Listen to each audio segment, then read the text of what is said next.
Selamat pagi, perkenalkan kami dari kelompok 11 akan mempresentasikan mengenai contoh-contoh kesetimbangan kimia dalam kehidupan. Anggota kelompok 11 yaitu ada saya dan teman saya. Perkenalkan, saya Niwayan Putri Utami dengan NIM K1A020056 dan teman saya Ninyoman Radiartini dengan NIM K1A020055. Selanjutnya ke contoh yang pertama, yaitu proses fotosintesis dan respirasi. Proses fotosintesis pada tumbuhan atau proses pernapasan yang disebut respirasi pada hewan dan manusia merupakan reaksi kesetimbangan. Dengan reaksi 6CO2 dalam bentuk gas ditambah 6H2O dalam bentuk gas akan menghasilkan C6H12O6 dalam bentuk solid dan 6O2 dalam bentuk gas. Reaksi ke kanan merupakan proses fotosintesis dan reaksi ke kiri merupakan proses respirasi atau pernafasan. Reaksi ini merupakan reaksi kesetimbangan karena dapat berlangsung dua arah atau bolak-balik seperti konsep dari reaksi kesetimbangan, yaitu reaktan dapat menjadi produk dan yaitu pada proses fotosintesis dan produk dapat menjadi reaktan pada proses pernapasan yaitu respirasi. Saat kesetimbangan bergeser ke kanan karena pertambahan jumlah karbon dioksida, jumlah oksigen akan meningkat. Oksigen ini akan digunakan oleh manusia dan hewan untuk proses respirasi. Saat kesetimbangan ini bergeser ke kiri, proses respirasi akan berlangsung cepat, menghasilkan gas karbon dioksida. Gas karbon dioksida selanjutnya digunakan kembali oleh tumbuhan untuk proses fotosintesis.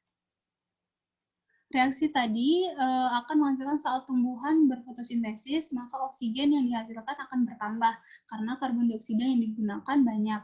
Hal ini sesuai dengan konsep kesetimbangan kimia, yaitu asas Le Chatelier, yaitu jika salah satu konsentrasi zat diperbesar, maka reaksi akan bergeser dari arah zat tersebut. Dan jika salah satu konsentrasi zat diperkecil, maka reaksi akan bergeser ke arah zat tersebut.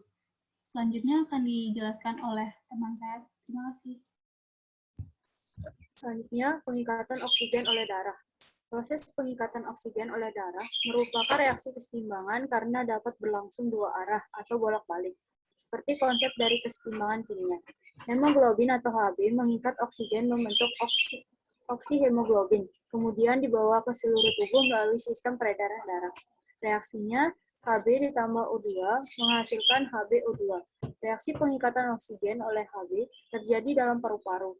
Reaksi tersebut berjalan ke arah kanan karena konsentrasi oksigen bertambah. Ketika oksigen mulai beredar ke dalam jaringan tubuh, konsentrasi oksigen akan berkurang karena digunakan untuk proses pembakaran. Dengan demikian, reaksi di dalam jaringan berjalan ke arah kiri. Hal ini sesuai dengan konsep kesetimbangan kimia asas Le Chatelier, yaitu jika salah satu konsentrasi zat diperbesar, maka reaksi akan bergeser dari arah zat tersebut. Dan jika salah satu konsentrasi zat diperkecil, maka reaksi akan bergeser ke arah zat tersebut. Next. Reaksi eksotermik pembentukan N2O4 dari NO2. Bersama reaksinya adalah NO2 dalam bentuk gas menghasilkan N2O4 dalam bentuk gas dengan delta H reaksi sebesar plus 58,8 kJ, di mana panas reaksi sebesar 58,8 kJ dinyatakan sebagai hasil reaksi. Bila temperatur kesetimbangan akan diturunkan dengan menempatkan campuran reaksi dalam es, maka berdasarkan prinsip Le Chatelier, sistem akan berubah untuk mengganti panas akibat pendinginan. Karena reaksi pembentukan N2O4 adalah reaksi eksoterm, maka posisi kesetimbangan bergeser ke kanan. Dan bila kesetimbangan telah tercapai kembali, maka konsentrasi N2O4 akan lebih tinggi dan NO2 akan lebih rendah. Jika penggantian panas yang hilang dapat dilakukan dengan mengubah NO2 menjadi N2O4, sehingga konsentrasinya lebih tinggi dan NO2 lebih rendah dibandingkan sebelum ada gangguan. Next. Penurunan temperatur menyebabkan posisi kesetimbangan bergeser ke kanan. Reaksi eksoterm ke arah reaksi eksoterm, sedangkan bila temperatur dinaikkan bergeser ke arah reaksi endoterm. Pada kesetimbangan N2O4, Perubahan temperatur kesetimbangan menyebabkan perubahan konsentrasi, reaksi, dan hasil setelah kesetimbangan tercapai kembali.